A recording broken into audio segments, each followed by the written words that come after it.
So you're at that red X. Hey, everybody. Hi, how are you? Mr. President, this is Dr. Barney Graham, who's the chief of the group that made the vaccine. And this is Dr. Kazmekia Corbett, Nice to meet who you. is very much involved in this process. Well, Barney's going to tell you a little bit about what I was alluding to just a moment ago. please. I'd like to tell you the 20-year history, but I'll just go back 10 years and tell you a little bit about the kind of proteins we study. This is a representation of the virus, and these spike proteins are what help the virus get into a cell. What we've learned over these last 10 years is that not just for this virus, but for other viruses, if you can control this spike protein, and this is the scale of this, about 10 million of these can fit on the head of a pin. And this is about 10 million times larger than the actual protein, but we can see it in this kind of detail. The antibodies recognize the surfaces and shapes of this. So what we've learned is that you have to not only know the structure, but hold it together by creating mutations inside to hold it in the right shape. You hold it in the right shape, it becomes a much better vaccine antigen. And since we knew that for other viruses, since we learned that for MERS coronavirus, we were able to rapidly apply those techniques to this virus and get off to a fast start with Moderna. And Dr. Corbett's going to tell you a little bit about this year that we've gone through. So while he just gave you the history for the last 10 years, I'm going to give you the history for about the last year, where, as Dr. Graham and Dr. Fauci like to say, all we needed were the sequences, and the reason for that is because we knew exactly what to do, based on what Dr. Graham and us have been doing for the last 10 years. So this is a timeline of what we did. We got the sequences around January the 10th last year, so that is the sequence of the virus that was spreading very rapidly in China. When we got those sequences, because we knew how to make that protein as a very good vaccine, we did that really quickly over the weekend, and by the 13th... Over the weekend. Over the weekend. You know something about working on weekends, right? No, not like that. Not like that. It's over the weekend we have. Oh, listen, you'll have plenty of time to do all the things over the weekend, the next 4 years. So we decided very quickly with Moderna that we were going to make this vaccine, and we were going to use... When did Moderna get into this? Did you guys contact Moderna? We worked with Moderna during the Zika outbreak. Okay. And so we helped them with some of their animal studies. We were making one kind of vaccine. They were making an mRNA vaccine. Gotcha. And we learned that their technology was good. And so we made a deal in 2017 to work on paramyxoviruses with the prototype and with coronaviruses with the prototype, which is that MERS coronavirus. Yeah, okay. We've been working with Moderna in a formal collaboration since 2017. Yes, and the coronavirus team in particular has been working with them in how we call it here in an academic fashion, where we were asking really basic questions about how to make vaccines for coronaviruses, the other coronaviruses like MERS or SARS. And so that's why we were trusting in our collaboration, and it allowed us to move very quickly to make an mRNA vaccine for this coronavirus that was spreading. And so what our team does is, in order to go to the clinic, you have to say, does this vaccine at least do what you think it might do in person in a very small animal like a mouse? And so we got the vaccine here. I think actually I was told that I was one of the first people to open a vial of the vaccine. And we immunized about 200 mice. And then about 2 weeks later, on February the 18th, we got our first results back from a mouse. So what you see here, the mouse had to say. The mouse had to say, looks like we got a vaccine. And that's what that yellow says. So those two sides over here are mice that do not have any vaccine at all. You can see that this plate shows that they have no antibodies. Whereas all of these mice have antibodies in their blood. So all you can do is you can put a spot of the antibody or their blood on this plate, and this plate reads how much antibody is there. The brighter the yellow, the better. So imagine how we felt when we saw that bright yellow. And I'll let Dr. Graham tell you a little bit about what we're doing kind of I actually like to think that I'm responding to a second pandemic with all of the variants. It seems like we're working just about as hard as we were last year. But Dr. Graham is going to tell you a little bit about what we're doing in that regard. Yeah, so I just want you to know that when we first made that protein on January 31st, it was right here on this bench. And when that ELISA plate was run, it was done right here on this bench. So you're in the place where some of this stuff happens. You've heard a lot about these variants, and we're all concerned Yes. about them. And I showed you the spike protein. There's other spike proteins on that screen. And they're just representative of where some of these things have come up in the different countries.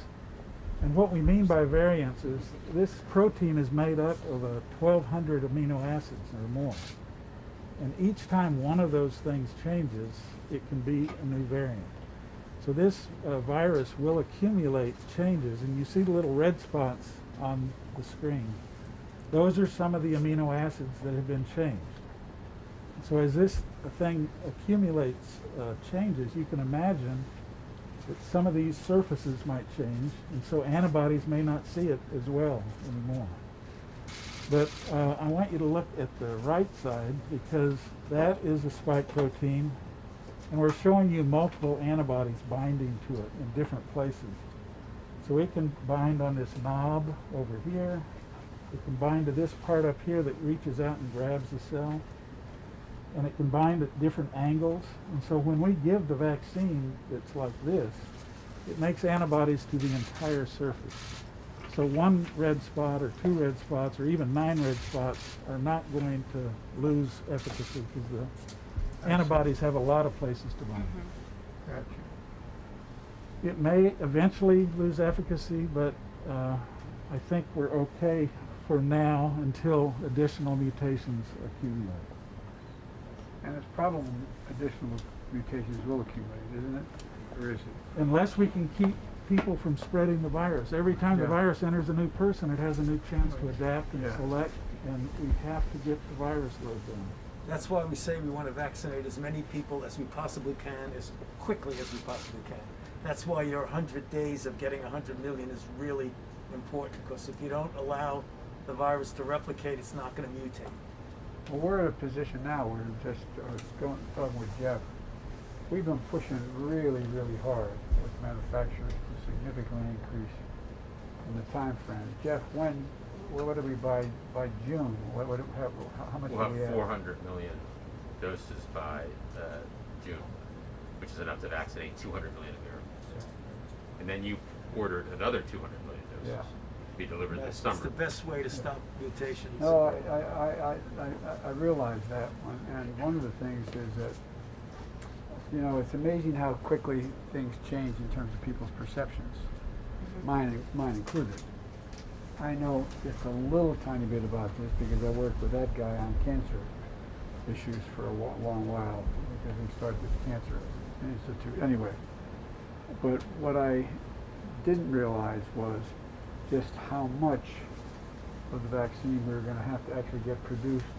And it's one thing to have the vaccine, it's another thing to have vaccinators to put it in people's arms.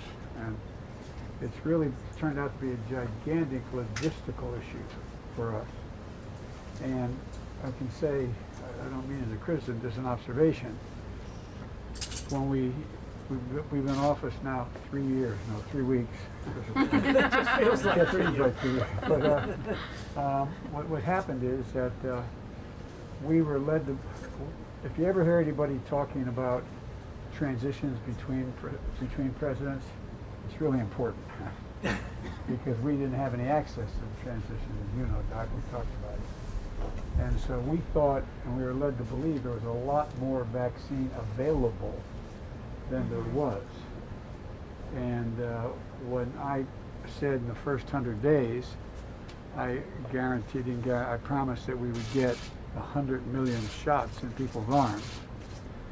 Everybody said, oh, you can't do that, it's amazing. Now I'm getting, why can't you get more? Now we're getting a lot more, as on average. It could be significantly more.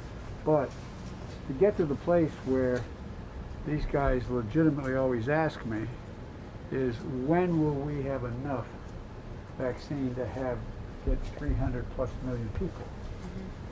And even though we've increased by close to 600 million promises of the vaccine, we're going to be in a position where it's going to be, it's not going to be by the end of the summer. And so all the Americans who are looking for it, and that's why I keep listening to you talking about when we could theoretically reach enough of a saturation of access that we slow down the spread. And so, but this is it's an amazing. And by the way, every department's jumping in. Defense Department over there, they jumped right in like they did with dealing with Ebola before in Africa. They're probably going to have literally over 10,000 vaccinators. They're picking people up all over. People are coming out of retirement, stepping up. Yep. But it all started here. Hey guys, let's go. How worried are you about the variant? Well, if we talk about the variants, and I'll let, rather than Joe Biden, the lawyer, explain the variants, I think I understand it. I think it's important that Doc, you talk about the variants and what we're anticipating and what we think the situation is going to be. The 117, that's the UK variant, that we feel the modelers are going to tell us it's going to be dominant by the end of March. The vaccines that we have now look pretty good against being able to prevent infection and certain disease. The South African variant is a little bit more problematic. It diminishes the capability of the vaccines to induce the viruses, the antibodies that would suppress it.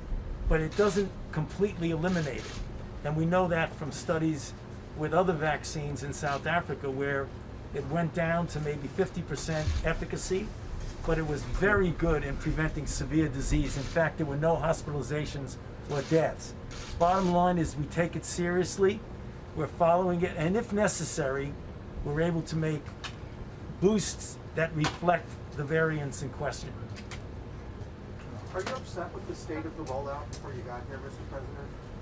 No, I'm not. I think, look, these folks have been absolutely amazing. What I was upset with is not having all the facts that were available to the last outfit that we did not know. So we were under the distinct impression there was significantly more vaccine available to begin to be distributed, that it was a distribution problem, which it is and was, but that wasn't the main problem. It was having enough, and then getting, you know, there's a big difference, the logistical difference between having a vaccine sent to the States in bulk and refrigerated and having vaccinators with the paraphernalia to put it into a vial and stick it in someone's arm is a very different and logistical problem, difficult problem. So there's the vaccine, there is the access to the vaccine in terms of how you get it where it has to be. That is a giant logistical issue. We're solving that now. For example, we are, as of, was it today, Jeff, we're making sure that all these federal systems, community health centers. Community health centers that are federally run, we are getting them, what day? Are we getting Starting them? next week. Starting next week. And pharmacies start today. And the pharmacies start today. We thought, by listening, at least my team did, between the time we were elected and the time somebody recognized we were elected, that we thought that was well underway, that the drugstores were beginning, you know, all the places, the Walmarts of the world were ready. But it turned out they weren't, and so it's been a hell of a learning process.